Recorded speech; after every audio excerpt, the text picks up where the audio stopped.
You know, the challenge is you got to rebuild with a lot of new players who will be younger, have new roles, less experience, and how do they respond, you know, to these new roles. And I've been pleased so far with the way our players have embraced the new roles, the new responsibilities. We're going to be a work in progress, and that's going to be critical to our success.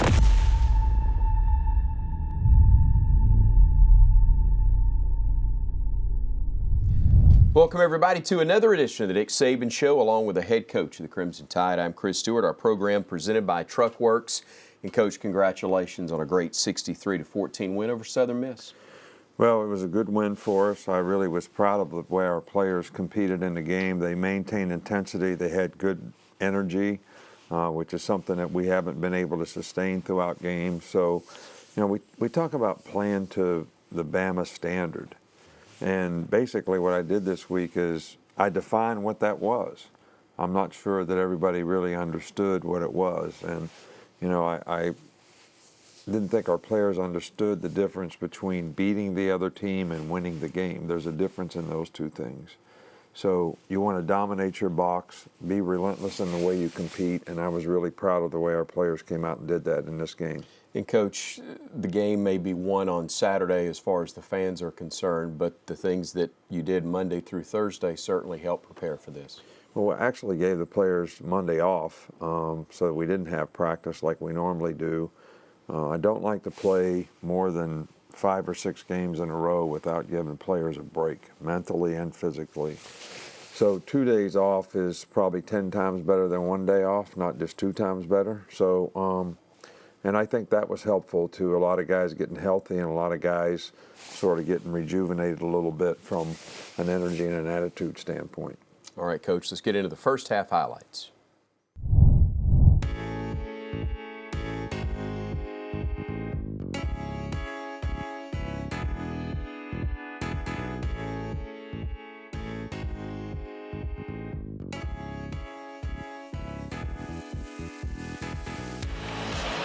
Here's the kick, and we're underway.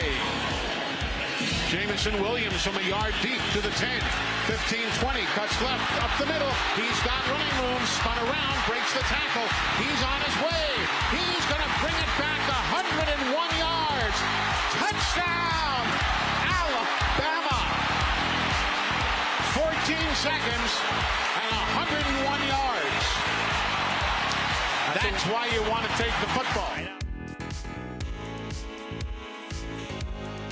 One-man Mechie wide to the left. Here's the snap to Bryce. He stands in, looks and throws towards the corner of the end zone. Touchdown, Alabama. Jaleel Billingsley. Quarterback is under center. He'll roll right, looks and throws off the hip of the player. Intercepted by Alabama's DeMarco Helms. Helms to the 20. Helms takes a couple of hits. He'll get to the 23-yard line, and the Tide's got the football.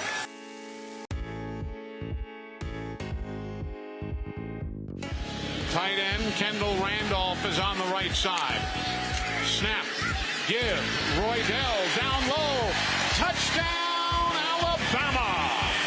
Touchdown behind Darian Dalcourt and Kendall Randolph. And Alabama stretches their lead to 27-0. 1st and 10, Alabama now. Here's the quarterback. Bryce loads up, looks long, has Jamison behind the defense. See ya! My goodness! 81 yards. That was quick. And for Alabama, painless. Running back is to the left side of Bryce. Bryce gets the snap, stands in, looks right, looks left, looks up the middle, unloads on the left side, catch is made, spinning around, Chase McClellan, touchdown Alabama with 15 seconds to go in the half.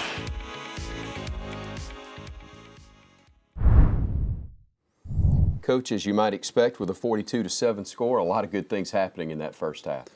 Well, there was a lot of good things happening. You know, Bryce played very well. I think he was 12 of 13 or something. Roydell had 100 yards rushing. So we had some explosive plays, which were really good. Kickoff return for a touchdown. Punt return for a touchdown. I got called back because of penalties, which is something that we need to get cleaned up. Defense played pretty well for the most part, even though they were doing some things that were a little bit different that we had to make a lot of adjustments, and I think we made some better adjustments even at halftime. So I was really proud of the way our players competed in the game. We got second half highlights coming up. Stay with us. We're back right after this here on The Nick Saban Show. The Nick Saban Show is brought to you by the University of Alabama, where legends are made, and by Coca-Cola. Together tastes better.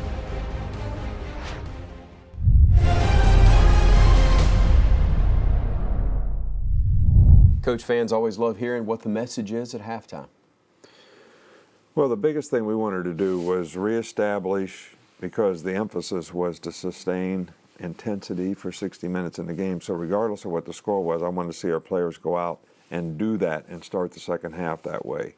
And they got the ball first. We went 3 and out on defense, and we put together a drive and went right down the field and scored. So I was really pleased with finally the players getting the message that we're going to play for 60 minutes in a game. All right, Coach, let's get into those second half highlights.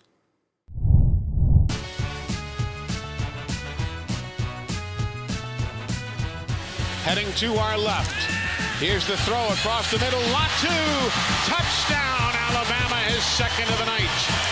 That's an 11-yard touchdown.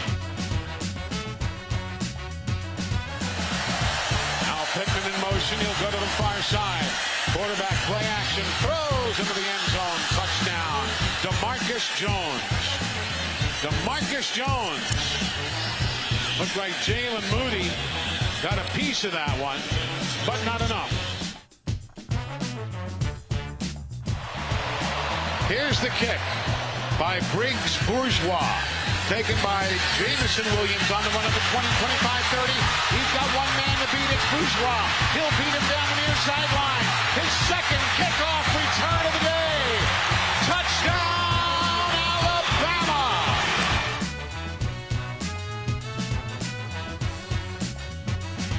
Two wides either way. Milrow gets the snap. They pick up the blitz. He'll throw into the end zone. Caught. Javon Baker. Touchdown, Alabama with a flag on the play. A 24-yard toss.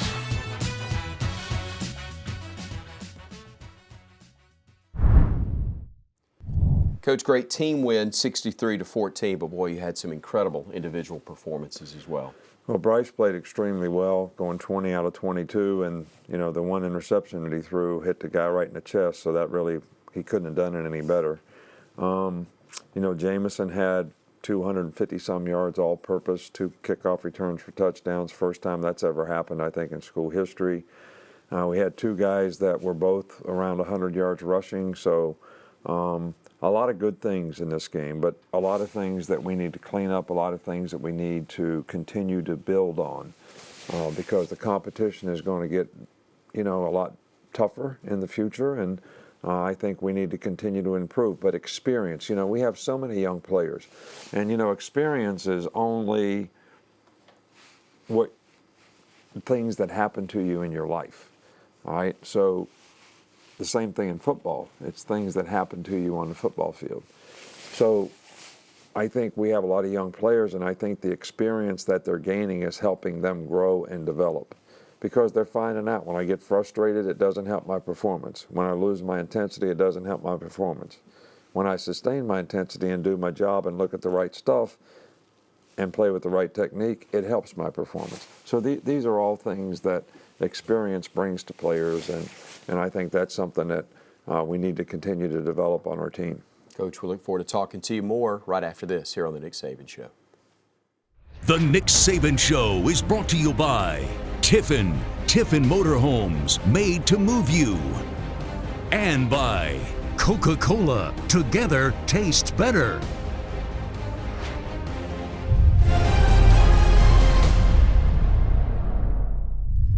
Coach, where was the turning point for you in this one? I think it's the way the game started. When you take the opening kickoff for a touchdown, you go in and go 3 and out on defense. and then the offense has a great drive and goes right down the field and scores. I think when you get up 14-0 that way in a game, it sets the tone for the game, and it was certainly a turning point in the game for us, I think. All right. I don't know if you're still considered the GA or not on defense, working with the secondary, but you got a coordinator that you've got for a couple of years now in Pete Golden. Yeah, Pete's done a really good job. Pete's a very bright guy. The players have developed a lot of confidence in Pete. Does a really good job, works hard, really does a great job of explaining what we want to do and teaching the players. And he's a really good person. I love having him on the staff. He and I have kind of developed a way to work together that I think is very comforting to me. So we really appreciate the great job that he's done, and he's gotten better every year. Coach, we're going to go Mercedes-Benz All Access right now with Pete Golden. I grew up in Hammond, Louisiana, which is a small university town, at a 1AA school in town, southeast Louisiana, which my mom's the provost of. My dad was a high school football coach growing up, so I went to Holy Ghost Catholic School from kindergarten through 8th grade. And I went to Hammond High where my dad was the head coach, and then he moved on to some other schools, but I graduated from Hammond High. My dad had one rule, he said, because when my parents moved to Hammond, my mom took the provost job at Southeastern, my dad took the head coaching job at Hammond High. And my dad always had a rule that he would not coach us in high school athletics.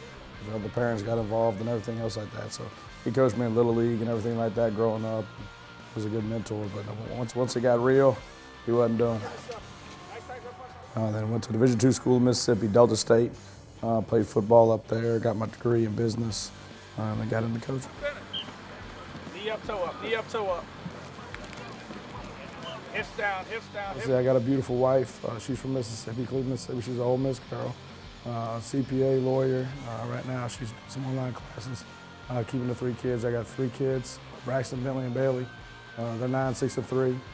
Some of my 2 older ones are big into flag football right now and baseball. My little girl's into dancing. She's 3. She's a hoot. Say go. Tight. Go. The connection that I always had with a lot of coaches that they poured everything they had into it. You felt it, and I was almost like a father figure to it. And I think it changes a lot of people's lives. So I wanted to get into it because I want to be around young people. I love their enthusiasm, their energy. I like guys that want to learn, but it also keeps you around the game. And I'm a very competitive person. I like competing, I like winning. But I like preparing and doing the things that it takes and outworking everybody else to win. One of my goals coming here was to maintain the expectation, but also, obviously, as a competitive person, you want to raise it.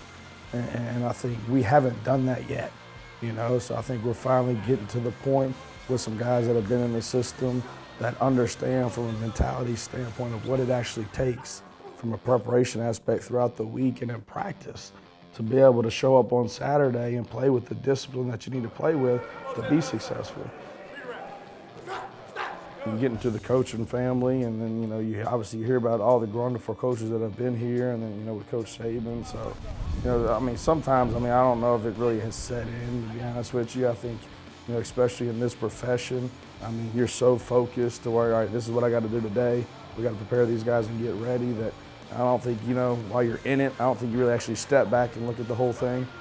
I don't know. I've just always been where my feet were and trying to do the best job that I could and bust my butt. But obviously when you start a Division II school at Tuscaloosa College, you take your first job for $27,000, and then you're looking up, and it ain't too much longer that you're sitting by Coach Saban, talking about football. It's kind of surreal at times, but I'm not saying that wasn't my goal, because it was, and I thought I could get there for sure, but I wasn't trying to, if that makes sense. I was just busting my butt, doing my job, and trying to get a good product on the field.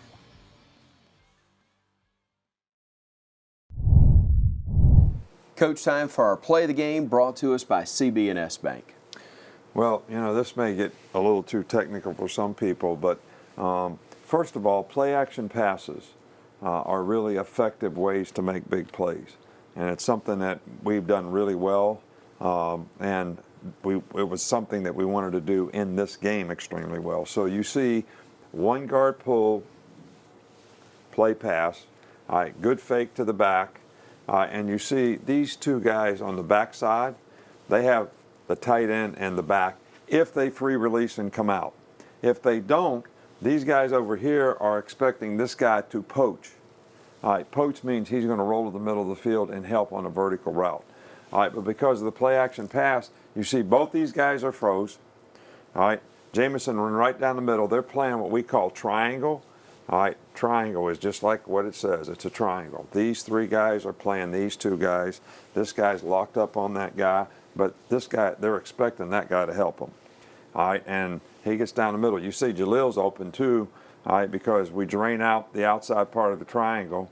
The backside half guy gets caught up on the play action pass. This is a great throw and catch, all right, by these two guys in an 80-yard touchdown pass. And it's taking advantage of what you think the other team's going to do. You see it, and Bryce does a great job of reading it and making the play. The Nick Saban Show is brought to you by the University of Alabama, where legends are made.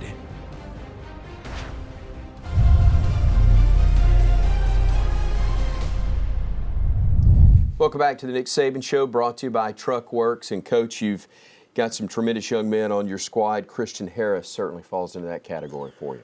Yeah, Kristen Harris is a fine person. You know, he's a hard worker. He really has a lot of pride in his performance. You know, the one thing that I always talk to him about is he's such a perfectionist and he wants to do everything perfectly on and off the field that sometimes when things don't go exactly right, it frustrates him. And I said, you know, you got to learn how to just move on, play the next play.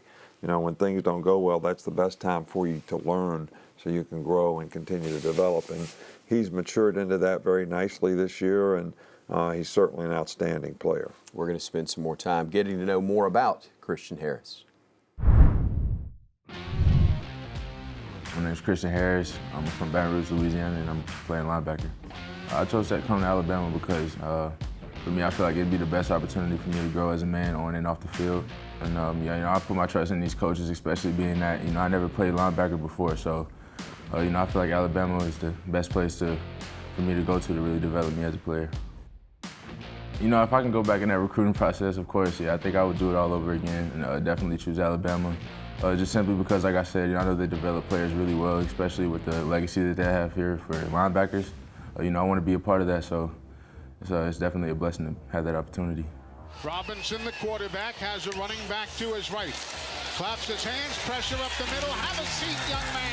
I mean, I think it's a little bit, you know, it's inevitable for me to talk about the national championship, of course. You know, just that whole year, I feel like we faced a lot of adversity. And to be able to overcome that with all of these guys and to be able to, you know, go to Miami. I had never been to Miami, so it was my first time. And to see that confetti fall, man, it was definitely a moment I'll remember forever. I think off the field, you know, I've definitely grown a lot. I think I matured a lot more. I'm becoming more of a man, and I think I just did that really by taking it day by day, just trusting what Coach Saban says, just being consistent. You know, how you do one thing is how you do everything, and it probably sounds a little cliche, but you know, when you kind of notice the cliche things are the things that really help you be successful. So just mainly being consistent every day with everything I do. Just trying to make sure I don't waste a day and just win each day one at a time. To the fans, you know, I just really want to appreciate all of you for supporting me each and every day, you know, and believing in me since, you know, the first day I stepped on campus, and it really helped me out, especially all the support, just keeping me going, keeping my confidence level up, and allowing me to come out here and do what I can to put on the show for you guys, so I definitely appreciate it. The Nick Saban Show is brought to you by Aflac. Get to know us at aflac.com.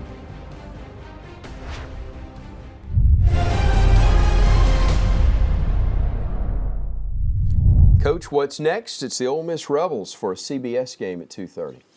Well, this is going to be a difficult game for us. Certainly a challenge for our players, kind of game that they came to Alabama to play. You know, Ole Miss has got one of the top offensive teams in the country. They got really, really good players. Everybody knows, I think, you know, Lane is an outstanding coach and has done a really, really good job there. And, you know, so we're going to have our work cut out for us in this game, but that's what we look forward to. Those are the kind of games that you love to play. And, you know, the whole SEC West is going to be a real challenge all year, and it's going to start with this Ole Miss game. Always appreciate the time, Coach. We appreciate you joining us as well, and we'll see you next time right here on the Nick Saban Show, brought to you by Truck Works. The Nick Saban Show is brought to you by Coca-Cola, together tastes better. By the University of Alabama, where legends are made. And by Trustmark, people you trust, advice that works.